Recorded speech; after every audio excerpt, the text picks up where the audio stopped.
Hello and welcome to Move the Line, off-season edition. Excited to be back here with my friend Connor Allen to unpack and turn the page, get started on the 2025 NFL season post-combine, post-first mock for both of us. I put one up on Monday morning. Connor's went up earlier today. So a lot of commonalities, a lot of differences. And I think that speaks to the nature of this draft.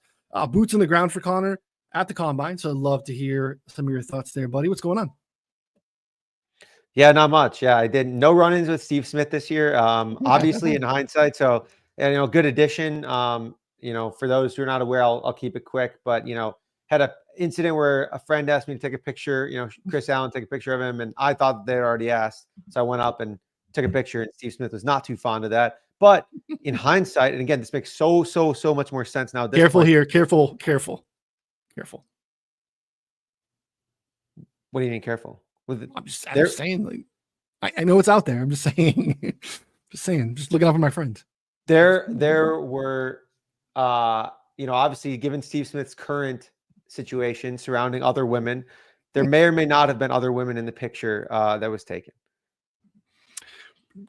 Seems to be a fairly decent trail for the origin of the frustration last year for sure. So I saw the story. I instantly thought you started dying. I'm like, it made me feel a lot better. That's all I got to say. But this year, I got to say, coolest person that I met, Joe Brady, out both nights that I was there. I was only there Thursday, Friday. So Bill's offensive coordinator, Joe Brady, was just hanging around, a couple of his buddies, like at Prime, just, being a normal guy, but was some of the big data bowl contestants who were like these, analytics guys who pitch basically different concepts of like tracking data and like things for teams. So they all go to the combine as well. Some of them were like talking to him about, motion rates and like all these different things. And he was very much engaged in that conversation and was like entertaining it. And I thought that was really cool. I mean, just because like if most coaches in those instances are not really all that cool about it, but, he's very clearly taken a more analytical approach and is doing unique things. So thought he was a pretty cool guy compared to some of my other run-ins with people. But we keep those offline today. Yeah.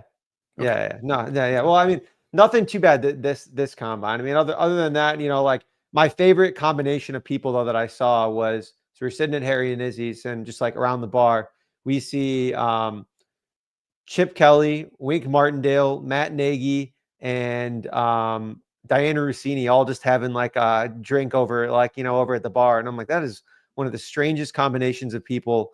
Diana, of course, makes sense with like basically anyone, but it's just like the other three, I was like, I don't know what the connection here is. And then we turn around and it's like Arthur Smith and Jonathan Gannon were like having dinner together.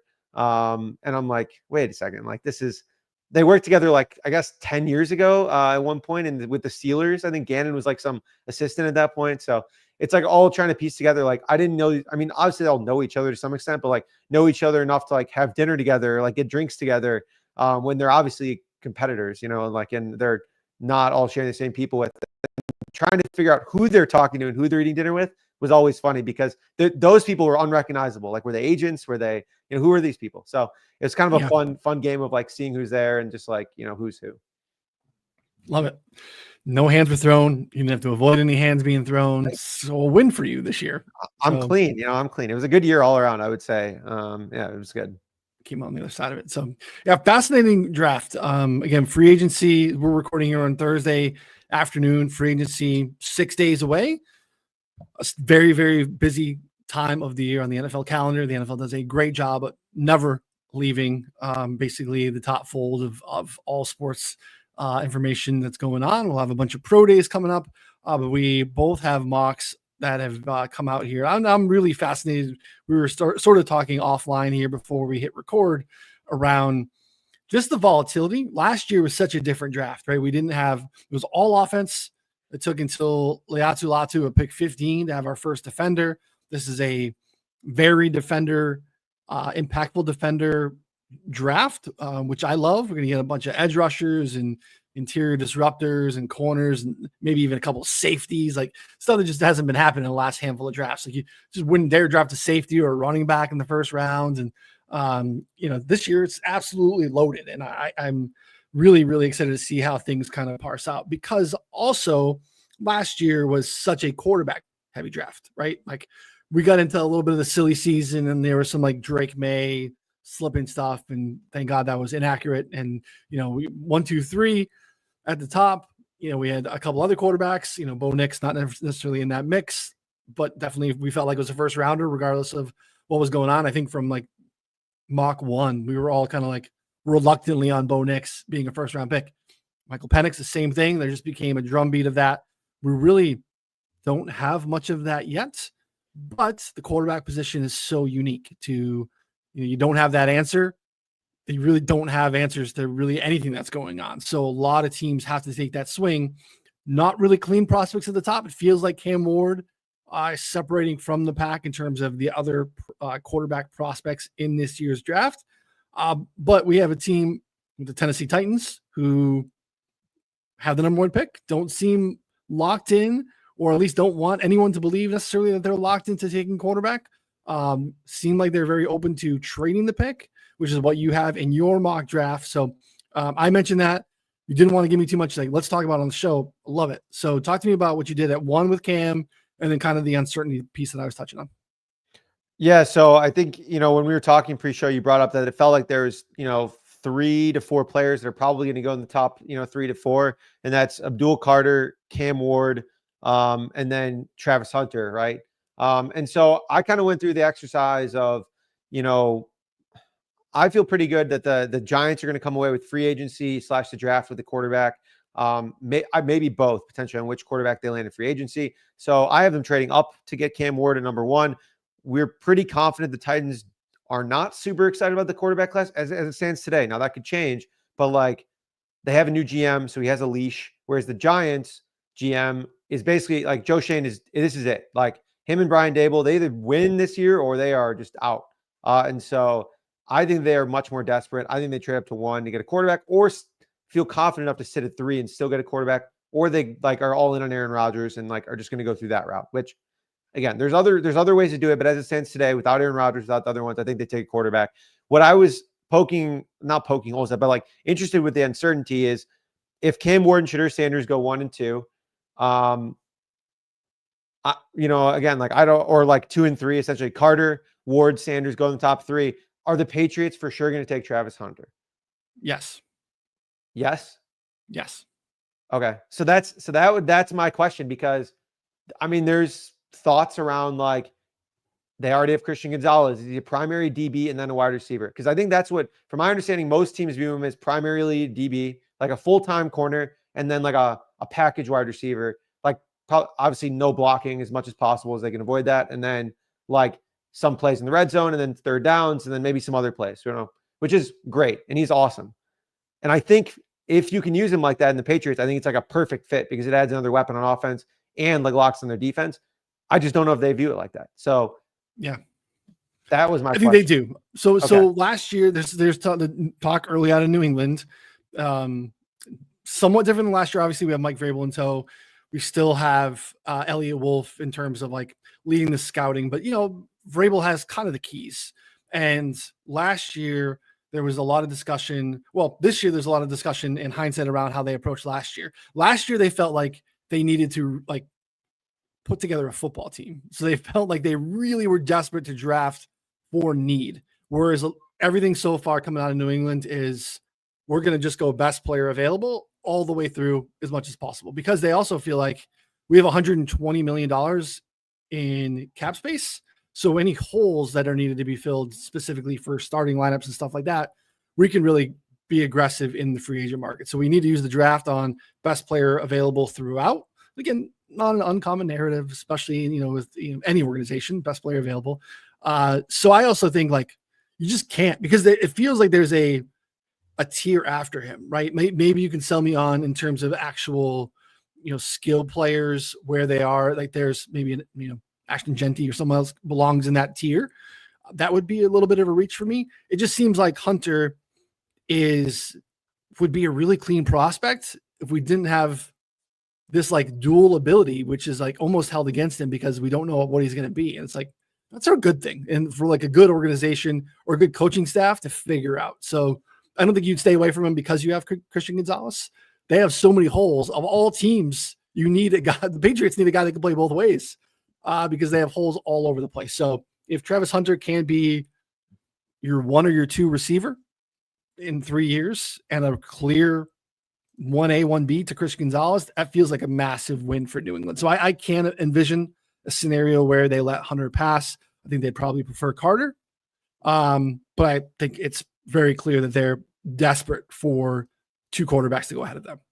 And that's fair. I mean, I have him at 4. Like, that's what I put because I think it can make sense. I just wasn't, I guess I felt like a little bit more unsure about that one, I guess, but I think you're right. Like, I think that definitely makes a lot of sense.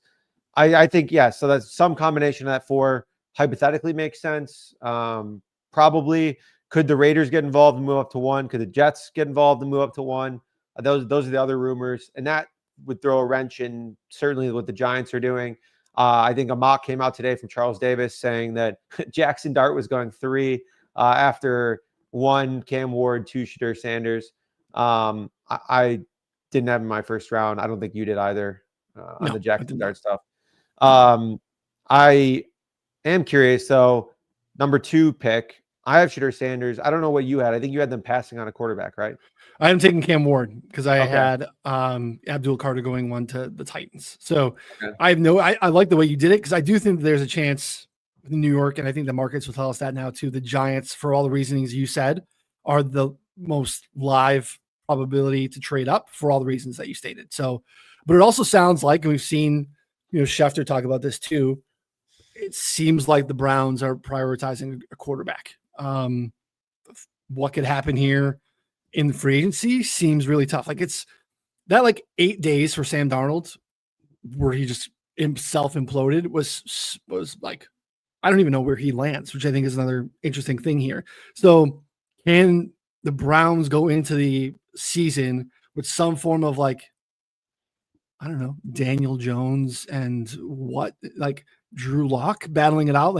That's a tough sell because they really can't eat another massive contract. So they need a long-term answer at the position, and they need a short-term starter for next year. So it feels like it makes a ton of sense for the Browns to stay at 2 and take a quarterback. If they have a guy and they want to leverage it, maybe there's a Myles Garrett trade that seems unlikely and would seem like probably a mistake, but maybe that's in the mix still here too. But it seems like the Browns taking a quarterback, especially if they stay at 2, seems likely. Yeah, it's interesting because initially Todd McShay reported the Browns are not going to take a quarterback at 2. That was maybe a couple weeks ago. And then Schefter and a couple other media sources, came in and were like, they're absolutely taking quarterback at number 2. But Schefter's reasoning was a little bit, I don't know, it was a little bit weird, right? It was, so the quote was something like, they're taking a quarterback at 2 because they have to. That was what he said. It wasn't because that's what I'm hearing. It wasn't that. It was like a logic based, they're taking quarterback number 2 because they have to. And I don't disagree. For all the reasons you laid out and everything he talked about, I don't disagree, but I don't love the wording in terms of certainty. So right now, again, in my mock, I had them taking Shedeur. There's connections between Shedeur and this Browns team in a multitude of ways. It was, I believe, Pat Shurmur and Kevin Stefanski used to work together. Pat Shurmur was his offensive coordinator at Denver in Colorado. And Stefanski and Shurmur worked together, I don't know, maybe 7-8 years ago at some point, I think when they were with the Vikings. And then I believe it's one of the Browns' current offensive coordinator played with Dion actually as well. And it was one of Dion's favorite plays in the NFL was with the current offensive coordinator of the Browns. And so it's there are ties there. There's not are those direct, oh, they're for sure going to take him? Absolutely not. And then the reporting that came out about them loving Shedeur came from Mary Kay, who's a very unreliable source. She's basically, I don't know, that's 25%. So I take it with a grain of salt, but that's where I'm at today. And I think it makes sense on paper. Yeah, it's a tough one. Obviously, mixed results, especially if you're looking at, shout out to our guy VR. You look at, kind of just the discrepancies that you're seeing in mock drafts. I mean, even things that are coming out, in the last couple of days, stuff since the combine. I mean, there's been, he's probably got a dozen tracked mocks since the combine. And there's, Lance Zierlein's got him at 29, right? There's Satanism not in the first round. not even in the first round. Brugler, I think fantastic at what he does, which is again maybe a little bit more like player specific, analysis versus NFL connections and mock draft stuff. 21st, right? So like all over the map, clear top 5 for some out of the first round, and that kind of speaks to I can't envision out of the first round. I think it doesn't make any sense at all, but it kind of speaks to I think the volatility I was trying to touch on. Once you get outside of those handful of names that are consistently inside, the top 5, you really just don't have much consistency outside of that. Part of it is a bunch of teams that need offensive linemen. There's just not a clear. And that would be the case. Another like Patriots Travis Hunter thing. Yeah, the Pats need to protect Drake May. They need to spend a bunch of money on the offensive line. There's not a real clean starting tackle or like a real clear offensive lineman one in this draft too. So it starts to get really interesting where, you can, if that's a need of yours, you just kind of, Pats are kind of out of it. So it's going to be, I think it's going to be really interesting. It's going to make some really interesting betting opportunities, I think, early when these markets start to come out, because I think you can just buy into some uncertainty, right? Because I feel like part of it is when the markets come out is they're trying to, it's a snapshot of the moment when the market's posted. And if there's just a lot of unknown, I think there's going to be some market volatility to take advantage of in terms of, positional numbers in the first round, players, draft position, all that stuff, I think is going to be kind of all over the map. Yeah. Player to team stuff too. I think there's a couple of different options here. Like I did play a tiny bit of Jeanty to the Saints. It was 25 to 1, 18 to 1, now down to 9 to 1. Squarely in that range. I don't think letting go of Jamal Williams really matters, but it's a symbol of them. They have more space. It's like, and so I don't know. Just the rumblings are that they're interested. So like I think that Jeanty, I'm interested in over under number. People are mocking him with the Cowboys. I think he goes 6, 9, or 10. With the way that the Bears are filling out their roster already, via free agency. There's now some defensive linemen on the market, like via trade potentially. Trey Hendrickson's now open. They probably needed a tackle as well. That I wouldn't be surprised if they still go there. But if they had another tackle in free agency, like they are fully geared up to take another offensive lineman, defensive lineman, or Jeanty, because I know that they're interested in Ashton Jeanty. I just don't like it was made clear to me that the priority number 1 was going to be offensive line, whether it's free agency or draft. But if that's filled, then you never know. Yeah. That's a good point too. It felt like it made sense to mock Jeanty there just in terms of Jerry Jones and stuff. I kind of agree. I don't think he gets there. I think there are enough outs. The Saints would be so stupid. That team is in like just I'm not nothing about the player. I think Jeanty is very, very talented. Totally. Just like the Saints are in cap hell again, just consistently. Their offensive line is treacherous. They have no pass catchers outside of Chris Olave, who like 4 concussions, and like we're dealing with some like real problematic stuff. Defensively, it's kind of a mess. And just get a top 10 pick and use it on a running back would feel like like a team that consistently mismanages their cap. So I don't know, but it would be, hey, I'm not like, nope, not poo-pooing your 18s and 25 to 1 bet. I just would be. No, I wholeheartedly agree with you. And to be clear, this is not a bet that I made on my opinion. So, because I wholeheartedly agree with you that it doesn't make sense on paper all that much. But I don't know. We're in the Saquon Barkley area, man. Like running backs are back. Sure. So like I have 2. I think I want to discuss this too, because I think you left out Omarion Hampton because he's not in very many mocks now. I did. I had a hard time leaving him out. I wanted to get him in there. Yeah. It wasn't like I wasn't trying to take a stand of him as a running back. It just was some other guys that I thought like in terms of back end of the first fits. So I think he's very much in play in the first round without a doubt. So you have him going 20th to Denver, which I don't hate. I don't envision a scenario based off of your mock where the Broncos would pass on Colston Loveland, which you have them doing to take Hampton. But I also think Hampton makes a ton of sense. So part of it is like if Loveland's around, I think that they would take him, but we'll see. It's Yeah, a kind of it's a good draft for both positions, actually. There's decent running backs and tight ends in the draft. I think that's very possible. Honestly, like the way that this first mock started shaping up, it was kind of like just filling general ideas of like positions. Like feel pretty good that the Broncos are going to draft some kind of like weapon and some kind of like just a player that matters. I mean, there's like 3 or 4 teams where I'm like looking at these guys, I'm like, man, these teams, like their talent, their skill players are trash. Like we're talking about Cortland Sutton and like Marvin Mims and Devon Vele and Tim Patrick. And like, I mean, like their running backs are Javonte Williams and a bunch of scrub. Like they have nothing around Bo Nix and he's still fine. And that like surprised me. Like all of those guys that I named on wide receiver should be like wide receiver 4s/6s. Like that should be like where your team is at. And they're like wide receiver 2s to 3s for the Broncos outside of Sutton. Sutton's fine. But like, do you really want Sutton as your number one either? Like you don't. So I think they take some kind of weapon. Could be a tight end. I think Loveland makes a ton of sense. I actually initially had Loveland at 17 to the Bengals, and then kind of thought about it more. And I was like, well, they love Eric All. Like that's kind of the issues. Like I feel like they really like him. And so I kind of forgot about him when I initially mocked him there. And I think, the Bengals not going defense feels like a big mistake, barring how free agency goes. So yeah, Loveland was kind of a tough one for me, to be honest. The Trey Hendrickson news today with him being able to seek a trade makes me feel like on top of Sam Hubbard retiring, like defensive ends in this class where kind of even where we're at and where some of these prospects are in that range feels like a spot moving forward that I will use for the Bengals to mock.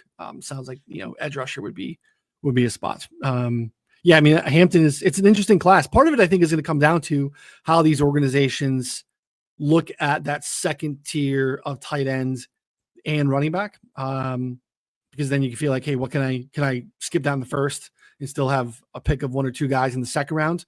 And I'm sharing your draft. This is your mock that you released today. Mm-hmm. I'm sharing the PFF screenshot here on the screen. So that'll be a big piece of it because there is depth at both of those positions, and how you evaluate that's going to have a big impact on what do you want to do with Hampton in the first. Do you find him to be closer to Jeanty from a prospect standpoint, or is he kind of in that next tier where there could be another half dozen guys? So that's going to be a big piece of it.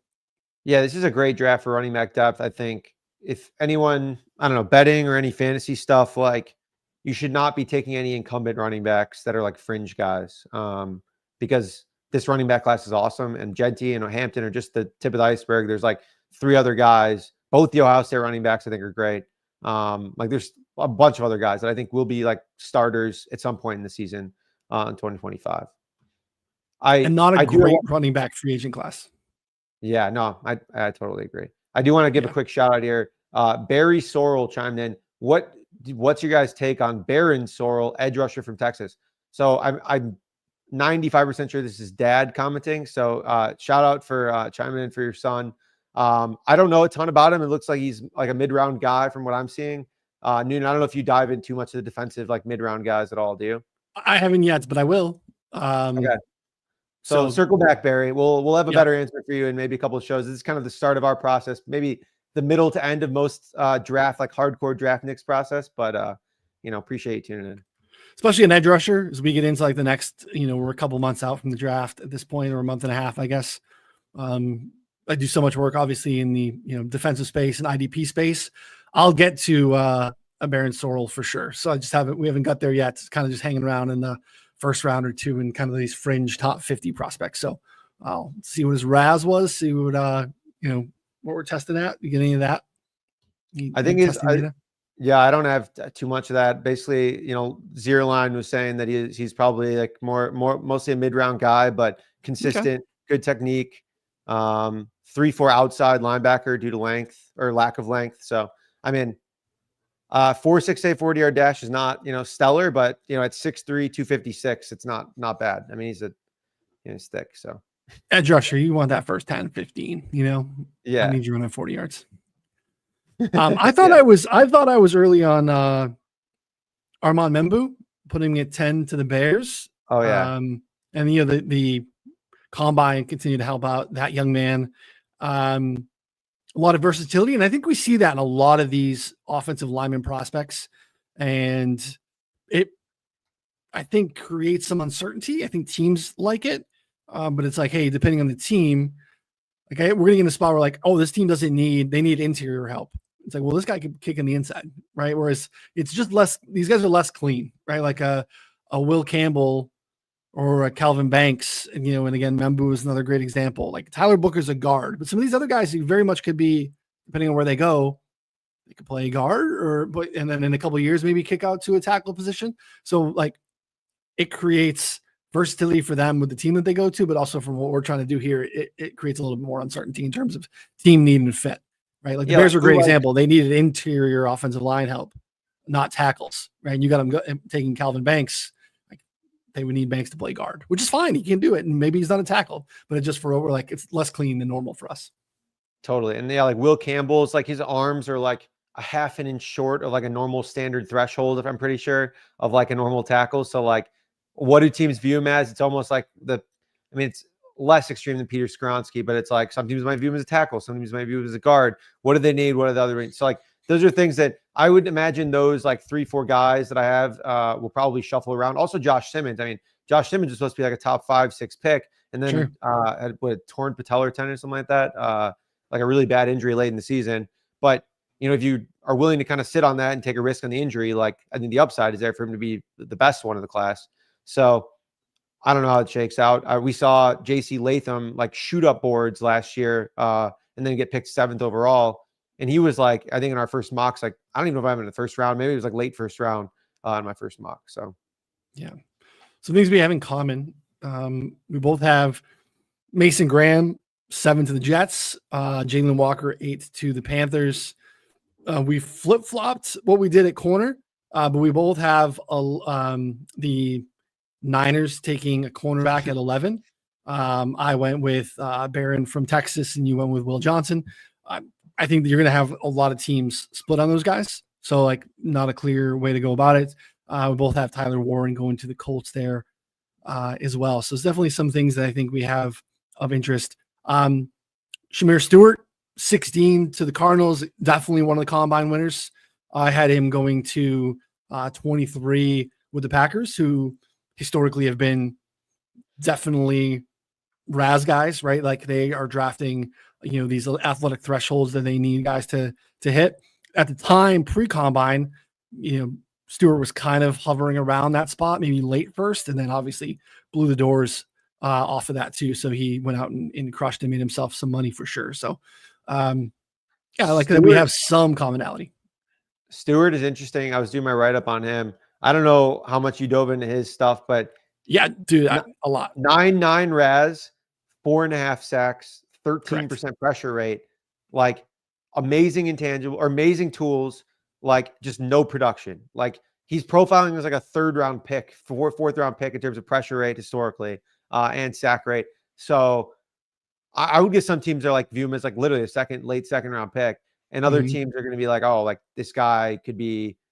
I mean, it's a mystery box. It's the reference that will probably fit, like, or something we'll probably reference multiple times in draft streams this year is the whole mystery box dilemma. It's like you could have this, or you could have the mystery box, which might be this anyways. I'm not sure it's that clear in this situation, but Shedeur Stewart's a big unknown. I don't know if you have any takes on Stewart.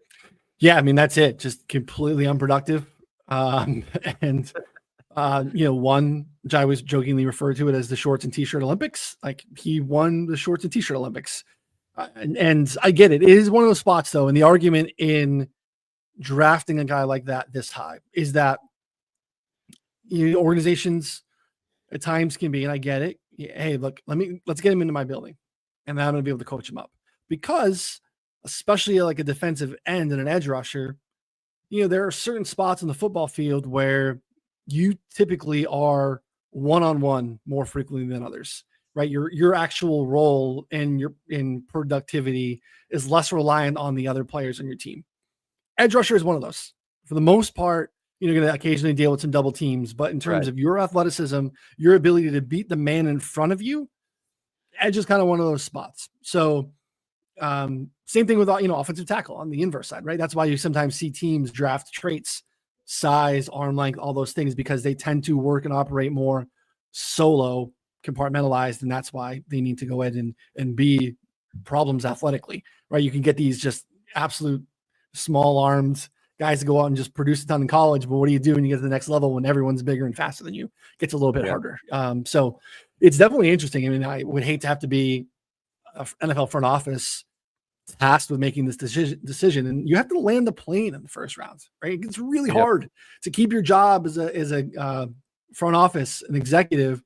You keep missing on first round players. Like if you missed in the first round last year, you were dead.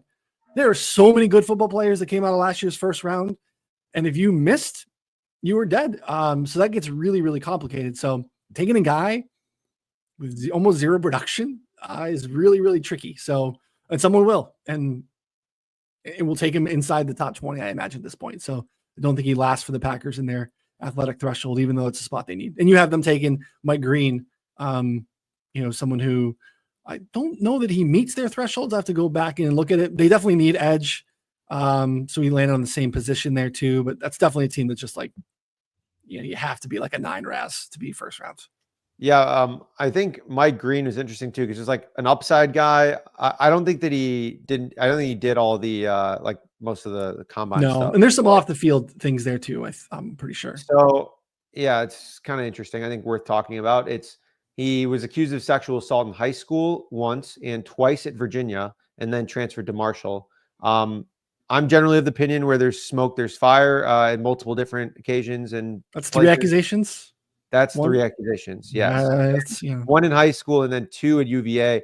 And then Marshall, as someone who went to Marshall, there are no laws in Marshall. So just saying, it's not a very great place. So not surprised, would be off my board for sure, but good player, talented. Great Senior Bowl, played really well there. Showed up. Yeah.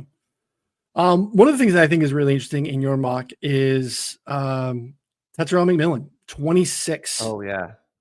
To the Rams. Rams discussed obviously letting Cooper Kupp go. Gave the bag to Tutu Atwell today, relatively speaking. $10 million for Tutu Atwell is pretty wild. McMillan also not necessarily a clean prospect in terms of, he's not going to blow you away. We'll have to see how his pro day goes in terms of just, raw athleticism and stuff like that.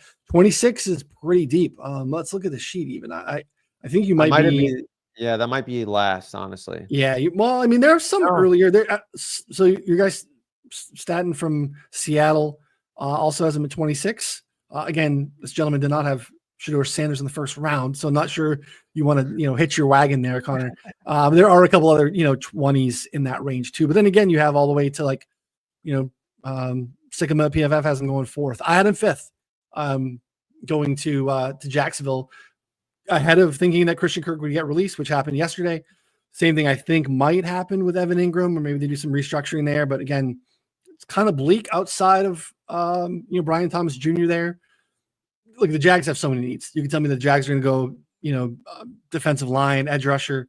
You have a tackle going there. I think McMillan's in play for them. But how do we get here? Basically, wide receiver 3 or 4, depending on what you classify Travis Hunter as. Yeah, so 26 might be a little too aggressive. I think part of the thing is that I did not like, or, people have been talking about Matthew Golden essentially now after his combine time as being like basically one of the top wide receivers, wide receiver 1. I was kind of trying to make a stand, honestly, that he's going to be wide receiver 1 drafted here. And I didn't really like a lot of the fits kind of like in those like mid to late teens areas where, I just don't think that a lot of those teams really need a wide receiver. Maybe Seattle now at this point with, I guess DK potentially out, and then 19 to the Bucks. We don't know about Godwin. I think that Godwin going to the Jags could shape things up, like change things entirely too. And so I don't know. It's like one of those things where he didn't test. He's basically the talk of the combine based off just like doesn't separate, didn't test. And generally, if you're not testing, like he's basically like Drake London, but didn't test. That's, from my understanding, that's the vibe. And so could he be good? Could he be athletic? Sure. But like, that's not the vibe that I was getting on Ted McMillan from the people that I talked to. So again, I'll probably end up having him like the low 20s, late teens, barring something else. But I don't know. It seems like his opinion's all over the place right now. It's like DJ has been like, yeah, he's going to go like mid-20s, and then he's like, oh, he's actually top 5 player, something like that. And I think he has him high on his big board too. So I think he's pretty polarizing at this point. I don't know. Are you very pro Ted McMillan, or was it mostly like a sentiment from the other mocks? I like the wide receivers in the class. It's a great wide receiver. The 4 here that we have in the first round, I think it was the same 4 that I had. I think are all very, very interesting prospects.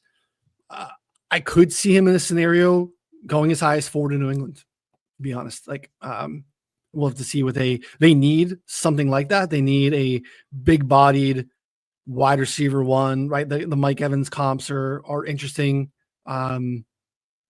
Just in terms of, size, speed, and what he was coming out, right? It wasn't someone they were like, oh, he's a big time separator, big time speed guy. He's 6'5", right? He's like, and he's huge. So is he going to separate like Golden? No. I also think the kid from Ohio State, I have absolutely no doubt. Like, there's a handful of kids in this draft. I just have no doubt that that's a really, really good NFL football player. He's going to go somewhere and be, I want to say he's going to be awesome, or he's just going to be really good, and no doubt in my mind. Bigger than I thought too. Going through some of his stuff, seems he can play outside. He can put in the slot. He's like a bigger JSN, who that's a pretty nice comp now based off of their time together. And again, think of all the great Ohio State receivers that we've had. No one's caught more balls than Ibuka. So I think he's going to be a winner too. I also had the Texans taking a receiver, but I had him flipped. Actually, I think we hadn't flipped. I had a Golden going. I had Golden going actually to the Rams. Okay. I had Ibuka going 21st to the Steelers, and I had maybe not. Yeah, so. I had all the way at 5. So a little bit different than you. So Ibuka, we're kind of dancing around the same team needs. Yeah, no, and like every couple of years, it seems like there's a draft where there's like 3 wide receivers supposed to go in like the early 20s, and then they're just like awesome. I think like historically throughout the years, you'll see like the Des Bryant, Demaryius Thomas draft where they went 21, 22. Like, there's just because a wide receiver is not going to go in the top 5 doesn't mean that they can't be just fantastic. And I think over the last couple of years, some of them gotten pushed up into that range just because there were so many good like mid to late first round receivers. Now I feel like we're almost back to where, none of these guys are, like to the level that we've seen in terms of dominance and combine and everything in the past. But like, I think they're all really good options. It's just a matter of like, what's your flavor, because they're all pretty different. Yeah. Yeah, no, and that's what I did. I actually had, looking at it, I had Golden going to Houston. So we did flip-flop those. Golden went to Houston before he transferred to University of Texas too. So going back there, I think they obviously have massive needs. Steph Diggs, free agent. And then we also have, questions on Tank Dell and his availability. So, that little corridor there of, 20 to 26, I feel like you could see a receiver or 2 for sure. This is a good point, because something that I considered, and like, it's not an exact science here. Like, Tet to me felt very, very redundant on the Texans in a sense, like just because Nico's just, bigger, and like, obviously he's way different because he can actually scoot. But like same with the, like, the Steelers, like I felt kind of redundant in the sense, like I feel like they almost want something else. And maybe Golden's not that guy. Maybe Golden's, I don't know. Maybe that's not either Golden either, but trying to figure out that puzzle piece of like who fits best with those options there, because I'm not entirely sure, but it did feel like Tet was somewhat redundant with some of the other guys. Whereas, he's obviously like Brian Thomas Jr. can play in the slot. We've seen, so that wouldn't be all that redundant, I don't think, at 5. So one of the other kids that I no doubt going to be a really good football player. You have him going to 19, and I think it's really interesting because depending on what we see in free agency at the linebacker position could impact some stuff here. But we have to see if Levante David comes back to Tampa Bay. But Jahad Campbell going 19 to the Buccaneers makes a lot of sense. Campbell's going to be a really good football player. That's it. He's going to land somewhere and be awesome for a decade. And he's kind of one of these like hybrid type of linebackers I think Todd Bowles would love. I had him going all the way down to Washington, which again, I think is probably a mistake that he falls that far, but I think the way the teams somewhat handle off-ball linebacker is still somewhat like they do running back. But Campbell is a guy that teams can use, like Micah Parsons was when he first came in, like the way that Washington used Bobby Wagner, more so Frankie Louvu this year. Because Campbell was an elite, I believe he was a 5-star, top of the class, edge rushing prospect coming out of high school, transitioned to off-ball linebacker and was awesome. Just vision, speed, all of it. But you can still rush him. You can still do what, like, another great example is Zach Bond. A lot of times Philly like to use, when they had everyone healthy, they put Bond as basically an edge and at least threaten you know, that he could rush. And he was a rush, you know, played edge before going to Philadelphia when he was coming up and at Wisconsin and in New Orleans. So this is kind of one of those new aged off-ball linebacker. I can also just blitz my face off, freakish athletes. No doubt Campbell lands somewhere and is awesome. So I wish I had him higher, but I like where you have him going to Tampa Bay, because I think if David doesn't come back, that's definitely a spot that Tampa Bay looks to address. Yeah, I think that'll be interesting for sure. We also got some breaking news here mid-show. Texans are finalizing a trade for Christian Kirk. So instead of Kirk getting released, the Texans are trading away a 2026 7th-round pick for Christian Kirk. I think that's a perfect fit. You had Nico on the outside. You got Kirk eating up over the middle. Tank Dell's probably not going to be back for, I don't know. I mean, I don't know. I don't want to speak too soon, but who knows when he comes back. Diggs, I think, is washed/done. And I don't think this excludes them from taking another wide receiver. I just think that it leaves them more flexible. So if they got a guy that they love at 25, probably taking wide receiver, but I don't think it's like right now, what do we have? The player to position grid that VR has. I would bet the Texans are like 50% of mocks taking wide receiver. I could see them going O-line or something else now at this point. Yeah. Yeah, that's a good call. And then we have this, it's similar to the Bears, right? The Bears could still very much go offensive line, but their early moves have kind of left them in a spot where, you know, they have a little bit more pliability based off of how the board falls. And obviously it's going to change a lot for us, right? We're, again, 6 days out from free agency. We're kind of entering the legal tampering. So like, you know, there's a lot of movement that's going to go on in terms of when we're trying to mock this out into team needs. That stuff can shift quite a bit. There are your last 3 guys in your mock draft. So for obviously these teams are drafting at the end of the first round for a reason, right? Because they are really good football teams. There won't be any turnover in the league. If these are absolute home run picks I know for these 3 teams. Oh man. I had Kenneth Grant 12 to Dallas, and in my write-up of it tried to make the case that like Kenneth Grant should be considered a peer to Mason Graham, his teammate. And I actually think that Kenneth Grant is depending on the fit in terms of what teams are going to ask him to do, maybe even a better fit for a lot of teams, even inside the top 10. Because Grant is, from an athletic standpoint, production standpoint, measurables, like Kenneth Grant is a freak football player. Again, another guy who I've no doubt is going to be awesome. Jumps off the screen watching Michigan stuff. James Pierce, this is another off the field scenario, right? Off the field issue, talented guy. I mean, I saw this, I was like, oh, I might have this in the next like 2 mocks as well until we get more info on this. Yeah.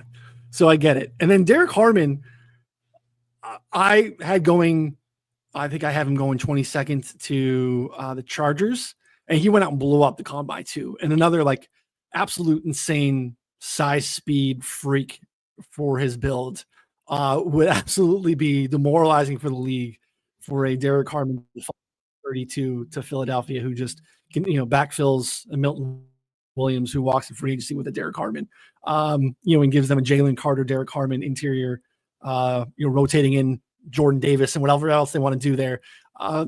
Terrifying. So good teams stay good based off of your mock draft. Yeah, I don't know, man. Like these last like 12 picks or so, like it felt like, you know, I was like, man, James Pierce got to go in the first round. Derek Harmon's got to go in the first round. This guy just ran a 4.9 540 at like 320 pounds, like 6'6". I mean, the guy's a behemoth. You know, it's like crazy. And same with James Pierce. I was like, you know, he's just too talented to probably not go in the first round. Like Maxwell Harrison, I pushed into the first round after like running a crazy 40. We know the Commanders need a corner too. So like, I don't know. There's like, you mentioned at the top, it's super volatile, and obviously things will get a little bit cleaner as we get a little bit more information and like public sentiment. But it feels like, I mean, if you look at VR's screen of like who doesn't have people in the first round, like there is a ton of guys that are like, some people have them in the first round, some people have them in the top 10, and then, oh yeah, someone else actually doesn't even have them in the first round. Like, it's crazy that this happens. And I don't remember a year like this where there's so many guys, where there's like so many fringe guys. I think that to be a first round pick market might actually be fun this year. Maybe might actually be fun this year because there's just so many guys. Like, what are they gonna do? Price everyone at like even? You know what I mean? Like, what are they gonna do? Yeah, we were looking at 58 guys basically. Right? 58, 59 guys have at some point in the last month been put in a first round mock. Like, that's nuts. That's insane. Like there's just so much volatility in terms of what we could see happen here, pro days and more just athletic testing, more medicals, how free agency shakes out. Like it is kind of it's a wild draft. I mean, like I believe you don't have Malik Starks in your first rounds. That was my first man. I was Malachi Starks. And that's like, it's crazy because someone, I think, was it Donahue from Sharp Football has him 13th. Friedman has him 13th. And then there's like 1, 2, 3, 4, 6 people, including myself, that don't even have him in the first round. I just had it as like, how many safeties are really going to go in the first round? Kind of like, and then towards the back half, I was struggling to kind of find a good fit, and mixed with all these other guys that I all felt like were very worthy of a first round pick. So I don't know. It's very fluid. I don't know. Like that's still something I'm figuring out because I think he's probably worthy. I just didn't know how to fit him in, basically. Yeah, it's tricky. I think that there are two safeties that deserve to be first round picks. I think they're very specific team based needs because, and you have South Carolina safety Nick Emery going here 17th to Cincinnati. This is a very, like I said, this is a box safety. This is a massive Jeremy Chin type human being who is basically like maybe a little bit undersized to play linebacker, but is not a coverage free safety. He wants to get downhill. He's a dude that we're going to bet tackles on. He's going to be in a strong safety type of guy that just is barreling down basically in a hybrid linebacker type role. Whereas Starks is definitely more of a traditional cover 2 free safety coverage type guy. So definitely depending on team need there. You could see that I think the Colts are very much in play for a safety. If they happen to have one of these tight ends that they like or they go ahead of them, I think safety to the Colts makes a ton of sense. So we could see a scenario where they're both in the first round. So again, this speaks to the volatility that we'll have to see shake out here in the next couple of weeks because I think it's all over the place. But Emery is a guy that I'm very excited to watch at the next level. Could be a ton of fun for the right team. I mean, massive, and ran like a 4.38. He had scored a 10 RAS. He would have been the second, if you put him as a wide receiver, he would have been the second most athletic wide receiver ever behind Calvin Johnson. So, I mean, just absolute freak. Is he the best fit on the Bengals? I don't know. They just need guys in the defensive player. Like, I think that's much more your side. They could opt to be like, yeah, we're just going to use him all over. And, like, we're going to have him be a wrecking ball. Like, yeah, they just need players who can do anything. Like, that's like basically the Bengals defense is at. Anyone that you left out of the first round that you think like now at this point, would you put in there, or like you're considering on the fringe here? I think it looked like Hampton and Emin Wari were the two guys that you left out that I had in. And Harrison. Yeah, I did not have Harrison. Yeah. Those two, Hampton and Emin Wari. And again, team specific. And I think they're definitely first round type talents. I don't know where I'd put them, but maybe I'd work them in. Just not a really like, I put Stark, I think 30th to the Bills, who are, looking for, they're going to have a need there. They drafted Bishop in the second round last year, but they're losing Damar Hamlin more than likely. Rapp, there's questions about his health and what they're doing moving forward. It's a really important piece to the back end of the defense that they run. But Sean McDermott is not a single high safety guy. It's typically too high always. So it doesn't feel like a spot where Emin Wari would fit. And if they wanted to bring a guy into the box, it's kind of what they think Cole Bishop can be. So he doesn't feel like a fit per se. So again, it really becomes team scheme dependent, especially when you're looking at like how these specific guys can be used. Yeah, that makes sense. Tanner Steele comments, Warren Starks or Evan Worry for me as a Colts fan. Yeah, I think that's basically what Noonan laid out. Definitely all makes sense. I wouldn't be surprised if the Colts went with Loveland either. I mean, that's Loveland like, too. Totally. Yeah. Yeah. If Warren went, I would not be surprised there. Warren's props going to be interesting. I just don't envision him going past 14. Again, we're probably going to get like I don't know, 12 and a half, 13 and a half, which brings me back to our original question from Drew. When should we get more draft props in the main books? Anyone know? A while. You got a long wait, start wrapping yourself, get ready for winter, son, because it's going to be like, a next like a month basically until we get anything more. I mean, maybe we'll get some trickle in, maybe like a second overall, third overall pick market, but we're not going to get over unders. I think we got it like 2 weeks out last time, maybe a week out. Yeah, it's tough. I think Circa dropped it a week out where you could actually get some meaningful money. Maybe it was 2 years ago. I don't know if they even did it last year. I think they did, right? It was Newton, right? Jerzon Newton was like they dropped some over unders and they dropped some really bad ones with $500 limits. So yeah, definitely if they do that again, hopefully Benson, pulls the trigger on that, because that was great. That was some good lines there for sure. Yeah, I'm just fascinated with the volatility. The more we look at this and kind of see how things are going, again, like how much weight should we put into a first week of March mock draft, or I guess wisdom of the crowd? But the wisdom of the crowd piece is something that should be considering based off of the mix of information. When you just see a guy like James Pierce, in multiple top tens, and then not even in any for a handful as well, it just tells you like, this is, we're in for. And again, like these things kind of shake out as we get closer, but as we stand now, it feels like so much volatility. So again, I think there's going to be some opportunities, especially if things come out a little bit earlier, which would be lovely. We can maybe kind of hopefully find some opportunities in the markets, but depending on limits and if we can get down, that's just going to be maybe some great CLV. That might not mean anything because draft CLV, I don't think it means a whole lot, but you'd rather have it than not have it for sure. Oh, totally. Yeah, that Jeanty to the Saints CLV is going to hit when some people start reporting him being as an interesting option for them. So that'll be great. Only for him to go sixth, I'm sure, to the Raiders. And good old losing CLV. Doesn't cash the mortgage, unfortunately, but feels good looking at it when you're scrolling through the bet slips. Anything else to highlight before we wrap? Honestly, I don't have anything. I guess the only question would be just like, I'm sure we're going to get like an over under 2.5 quarterbacks. 3.5 receivers would be my guess. Like any takes there, because I'm a little scarred after some of the last few years of last year of the over under quarterbacks that got hit like in, I guess the Penix pick basically hit it. So yeah, so I think I know the answer, but I will have to, I guess, figure out in terms of like Travis Hunter being listed at the combine as a corner. Yeah. Is that we have to figure out how they're going to classify, because that's an important one for wide receiver over under. And I guess we can touch on this. Another one that I had in my first round, I really didn't know what to do with, was Luther Burden, who you do not have in your first round. Testing didn't go great. There's also maybe some off the field stuff there too. Definitely a name a couple of years ago, or even last year for sure, thinking like that's a shoe in first round pick next year. Here we are. It's not necessarily going well for him in terms of just news. Do you get close to yours? No, honestly, I probably won't have him. I mean, from everything I was reading, he was like a tier behind. Yeah, I like he wasn't even really that much of a consideration, barring like, I just feel like there's too many other good players to really squeeze in there. I feel like he's probably an early second guy for me, but there hasn't really been just a ton of hype. Like I think Daniel Jeremiah came out and said that he's behind like the Tet Emeka golden tier like that we have, and so, in my opinion, just based on all the other talent, that probably places him in the second round. But I don't know. It's fluid. I mean, all it takes is one team to like him a lot. So, yeah. The quarterback stuff is tough too. Like, who needs a quarterback?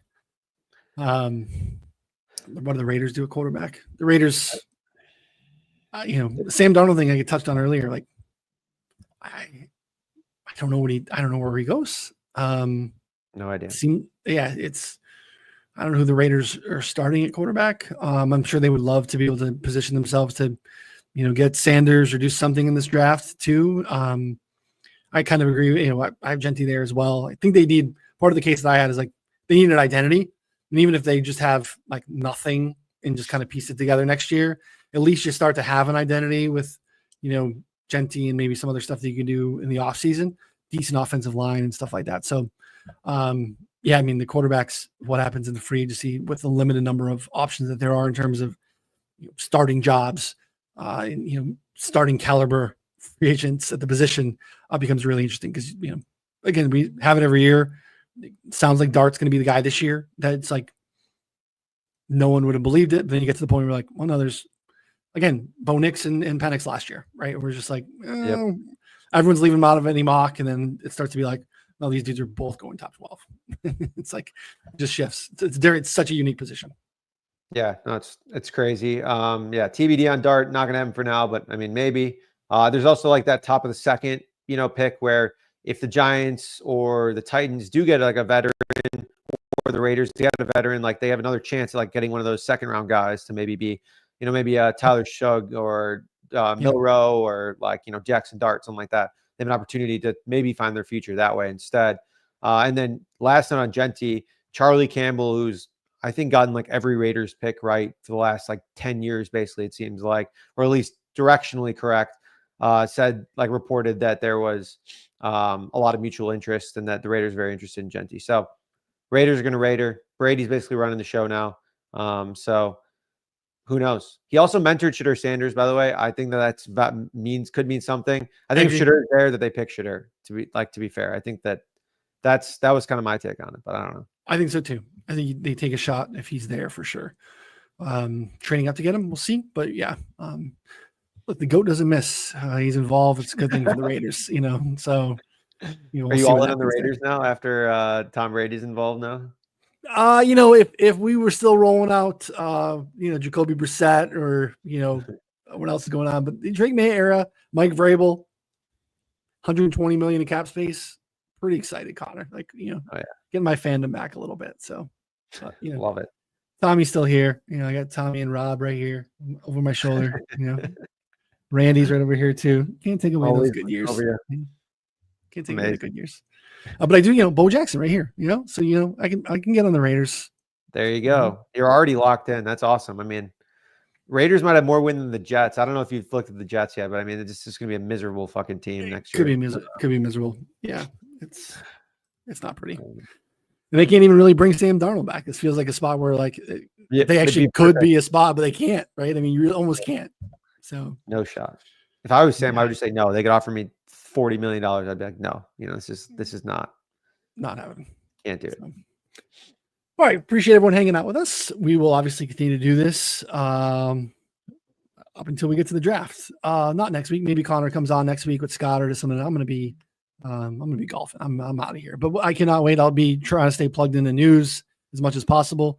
We'll continue to turn out mock drafts and draft content every week, at least once a week. As we get closer to the draft, it'll be more frequently. So subscribe here, 4for4 Bets on the YouTube channel. Move the Line wherever you listen to podcasts. We are entering our 8th season together on Move the Line, which is absolutely insane to me. We've been doing this for so long. Our show's in 3rd grade. We're entering 3rd grade, school wise. So it's nuts that we've been doing this together for so long. Wouldn't want to do it with anyone else. Absolutely love it. So hopefully you guys enjoy it too. Subscribe, come back and hang out with us all draft season. We turned the corner for 4for4. It's the new year. So early bird discounts available, 4for4.com/plans. Check that out. For Connor, I'm Ryan. We'll see y'all soon. Thanks everybody.